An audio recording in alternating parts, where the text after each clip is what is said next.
छत्तीसगढ़ की राजनीति में किसान काफी संवेदनशील मुद्दा रहा है और जब जब किसान खुदकुशी करता है तो ये मामला और संवेदनशील हो सकता है। अब चुनावी वर्ष चल रहा है और चुनावी वर्ष में खल्लारी के एक किसान कन्हैया लाल सिन्हा ने पिछले दिनों खुदकुशी कर ली और भारतीय जनता पार्टी ने इस मुद्दों को काफी गंभीरता से लिया। उन्होंने तत्काल एक जांच कमेटी बनाई। जांच कमेटी में पूर्व गृह मंत्री धनकीराम कंवर, सांसद चुन्नीलाल साहू, संदीप शर्मा, रूप कुमारी चौधरी और पवन साहू, इनको जांच दल बनाया और जांच दल ने घटनास्थल गया। घटनास्थल जाकर मृतक के परिजनों से बातचीत की, ग्रामवासियों से बातचीत की और तमाम लोगों से बातचीत करके इसकी एक रिपोर्ट यहां पर तैयार की है। और आज ये जांच दल के सदस्य आप देख रहे हैं, रूप कुमार चौधरी जी हैं, सांसद चुन्नीलाल साहू जी हैं, संदीप शर्मा जी हैं, पवन साहू जी हैं, आज यहां पर पहुंचे हैं। जांच दल जब वहां गया, वहां किन परिस्थितियों में किसान ने खुदकुशी की, आखिर अब भारतीय जनता पार्टी क्या चाहती है और कांग्रेस ने जो इस पर आरोप लगाया, गंभीर आरोप भाजपा के जांच दल पर कि इस पूरे मामले में भारतीय जनता पार्टी के जो नेता हैं वो राजनीति कर रहे हैं, जो स्थिति वो बता रहे हैं कि किसान कर्ज में डूबा हुआ था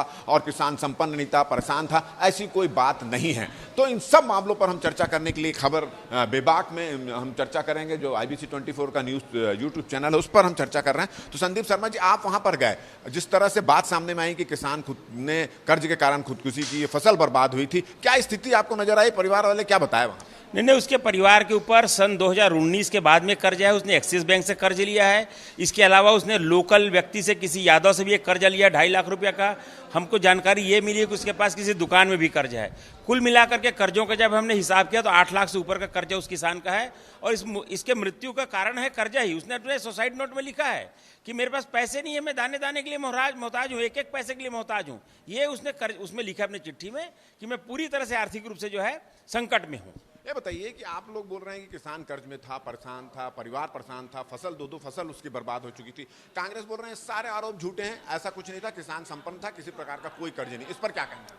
देखिए, उनका पीआरओ, जिला मुख्यालय से पीआरओ ने जारी किया है कि सहकारी बैंक में कर्जा नहीं है, लेकिन एक्सिस बैंक में कर्जा है, निजी बैंक। तो एक्सिस बैंक तो भी बैंक होता है ना। एक्सिस बैंक में 4,32,000 है, रामायण साहू के पास 2,30,000 है, ऐसे उसके पार तो 6.5 लाख ऐसा होगा। लेकिन उस गांव का पूर्व सरपंच यादव के पास से कर्जा लिया है, ऐसे लगभग 8 लाख कर्जा है। पीआरओ ने तो एक्सिस बैंक स्पष्ट कहा है, पेपर में भी, अखबार में भी 4,32,000 का पीआरओ के द्वारा आया है कलेक्टर। तो क्या लग रहा है, आप लोगों ने घटनास्थल जाके जो रिपोर्ट दी वो एक रिपोर्ट है और कांग्रेस बोल रही, क्या नहीं लग रहा है कि सरकार कुछ इस मामलों को दबाने की कोशिश कर रही है? निश्चित रूप से सरकार छुपा रही है। उनका विधायक उस परिवार में जाके दबाव डाल के उस परिवार के सदस्यों को ऐसा बोलने के लिए मजबूर किया जा रहा है। देखिए, चुहिया गांव को फसल बीमा नहीं मिला, यहाँ सरकारी तंत्र जो है सेटिंग करके ऐसे ऐसे गांव को फसल बीमा, उसमें भी उन लोगों की दलाली कर रहे हैं।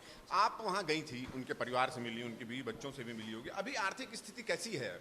उनकी आर्थिक स्थिति काफी कमजोर हो गई है, जिसके कारण ही वो हताश होकर आत्महत्या किए हैं।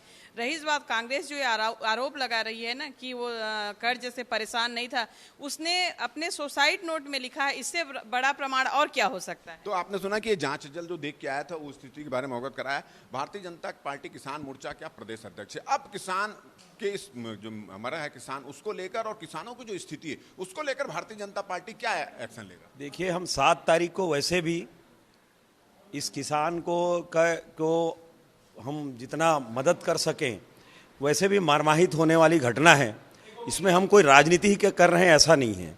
मुख्यमंत्री स्वयं अपने से बोल के राजनीति करवा रहा है कि हम झूठे हैं। आप लोग इसको लेकर क्या करने वाले? हम 7 तारीख को एक बड़ा धरना प्रदर्शन कार्यक्रम महासमुंद में करने वाले हैं, उसमें ये बड़ा मुद्दा रहेगा। आप लोगों ने कुछ सरकार से मांग भी की है, न्यायिक जांच की मांग, क्या किस तरह की मांगे आप? देखिए, न्यायिक जांच करे सरकार की कि आखिर कैसे कर्ज के दलदल में आदमी फंसा।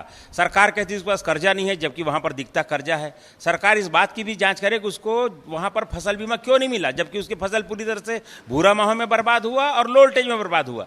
बिजली का संकट क्यों वहां है, क्या सरकार की नीतियां पर कैसे काम करी। भूपेश बघेल को स्वयं अपने गिरेबान झांक करके देखना चाहिए। इन सारी चीजों को झांक के देखे, किसान को मदद करे। वो 50 लाख रुपया दूसरे प्रदेश में जाकर के जब पैसा देते तब नहीं होता, यही पैसा देने में उनकी नानी याद आ रही है क्या? चलिए, तो आपने सुना कि अब भारतीय जनता पार्टी इस मुद्दे को काफी गंभीरता से ले रही है और उन्होंने कुछ डिमांड भी रखी है। परिवार के सदस्य को नौकरी दिया जाए, सरकारी नौकरी दी जाए, पूरे मामले की न्यायिक जांच कराया जाए और जिस तरह से पंजाब में जाकर उन्होंने किसानों के मृतक पर 50 लाख रुपए देने की घोषणा की थी, उसी तरह की की घोषणा यहां पर भी की जाए। तो चुनाव के समय भारतीय जनता पार्टी के पास एक अच्छा मुद्दा, एक बड़ा मुद्दा उनको मिल चुका है और भारतीय जनता पार्टी किसान मोर्चा अब इसको लेकर आने वाले दिनों में महासमुंद में एक बड़ा धरना प्रदर्शन आंदोलन सरकार के खिलाफ करने वाली है। अब सरकार इस मामले से कैसे निपटेगी ये आने वाला वक्त ही बताएगा। कैमरामैन योगेंद्र मिश्रा के साथ राजेश मिश्रा, IBC 24 रायपुर।